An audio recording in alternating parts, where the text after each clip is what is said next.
Hello friend, पिछले video में हम लोग ने हरियाणा बीओबी का जो एग्जाम अभी हाल फिलहाल हुआ था उसका हम लोग पेपर 1 देखे थे। आज की इस वीडियो में हम लोग पेपर 3 का हम लोग क्वेश्चन आंसर जो ऑब्जेक्टिव वाला है उसको हम लोग देखेंगे। ओके, तो डायरेक्टली हम लोग क्वेश्चन आंसर जो है वो स्टार्ट करते हैं। यहाँ पे 20 क्वेश्चन जो है वो एमसीक्यू पूछा गया था, जो कि पर क्वेश्चन 2 मार्क्स का था, तो टोटल 40 मार्क्स तो यही हो गया। ओके, तो चलिए वीडियो को यहाँ पर हम लोग डायरेक्टली क्वेश्चन आंसर स्टार्ट करते हैं। ओके, तो इसमें पहला जो क्वेश्चन है कि what is the main purpose of A chimney in boiler system. तो बॉयलर सिस्टम में जो चिमनी का मेन काम होता है, मेन पर्पस होता है, वो होता है क्रिएट नेचुरल ड्राफ्ट। ठीक है, तो डायरेक्टली क्वेश्चन आंसर हम लोग देखते हैं ताकि टाइम कम लगे। ओके, इसी के पैरेलली जो भी क्वेश्चन है उसको भी देखते हैं। Okay, before starting A boiler from cold condition one must.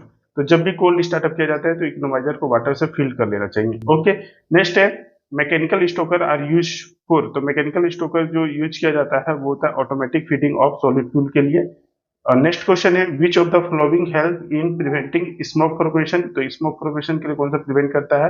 तो ऑल ऑफ एबव हो जाएगा, यानी increasing excess air using mechanical stoker और प्रॉपर फ्यूल एयर रेशियो। ठीक है, ये सभी प्रिवेंट करता है। Okay, pulveriser are primary use in. तो पल्वराइजर जो होता है वो कोल फायर सिस्टम में यूज किया जाता है। नेक्स्ट क्वेश्चन है which of the following is not a principle appliance for the smoke prevention. तो इसका आंसर जो होगा वो चिमनी हो जाएगा। ओके, नेक्स्ट है periodical cleaning of heating surface prevent. तो जो हम लोग क्लीनिंग करते हैं हीटिंग सरफेस एरिया को, तो उससे क्या होता है, क्या प्रिवेंट होता है? स्केल और सूट डिपोजिशन, यानी जो फ्लू गैस का जो सूट होता है वो डिपोजिशन और जो स्केल होता है वो रुकता है। ओके, नेक्स्ट है which method improve fuel economy in boiler. तो मतलब बॉयलर में जो फ्यूल इकोनॉमी को कौन इंप्रूव करता है, यानी फ्यूल को कौन बचाता है? तो यूजिंग इकोनोमाइजर और एयर प्रीहीटर। ठीक है, नेक्स्ट है इकोनोमाइजर यूज फॉर। तो इकोनोमाइजर का यूज किया जाता है बॉयलर फीड वाटर को प्री हीट करने के लिए, यानी पहले गर्म करने के लिए। Okay, super critical boiler operate at pressure.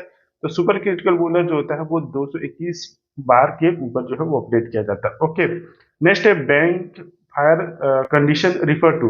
तो बैंक फायर उसी को बोलते हैं जैसे हॉट बॉक्स हम जो जैसा कि हम लोग जानते हैं नॉर्मल भाषा में, तो उसी को कहते हैं जिसमें आइडियल तौर पे जिसमें हीट को स्टोर करके रखा जाता है। तो B number is the right answer हो जाएगा, boiler kept ideal with fire maintain. Okay, next है detecting boiler defect in in important because. तो डिफेक्ट को डिटेक्ट करना जरूरी होता है, क्यों? तो इससे क्या होता है कि it reduce maintenance cost, it prevent accident and it improve efficiency. तो ऑल ऑफ एबव जो होगा इसका राइट आंसर हो जाएगा। ओके, नेक्स्ट है which material is commonly use for boiler tube. तो इसमें बोला है बॉयलर ट्यूब के लिए, कोई स्पेसिफिक ट्यूब के लिए नहीं बोला है, तो इसका ज्यादातर यूज किया जाता है माइल्ड स्टील। ओके, नेक्स्ट है which of the following is a design parameter. तो इस ऑप्शन में से डिजाइन पैरामीटर जो होता है बॉयलर का वो होता है steam pressure. Okay, which factor primary influence the height of the chimney for efficient combustion. तो ड्राफ्ट रिक्वायरमेंट जो होता है वो होता है इसका आंसर। ओके, नेक्स्ट है boiler defect can be rectified by. तो बॉयलर का जो डिफेक्ट होता है उसको कैसे रेक्टिफाइड किया जाता है? तो वेल्डिंग करके, को रिपेयर करके, रिप्लेसिंग डैमेज ट्यूब को, ठीक है, एडजस्टिंग वाटर ट्रीटमेंट। तो ऑल ऑफ एबव जो होगा राइट आंसर हो जाएगा। नेक्स्ट है poor feed water quality mainly लिस्ट टू। ठीक है, तो इसके द्वारा क्या होता है? तो ये आपका स्केल फॉर्मेशन करेगा और रिड्यूस फ्यूल इफिशिएंसी। तो वो तो जो होगा वो राइट आंसर हो जाएगा, डी नंबर।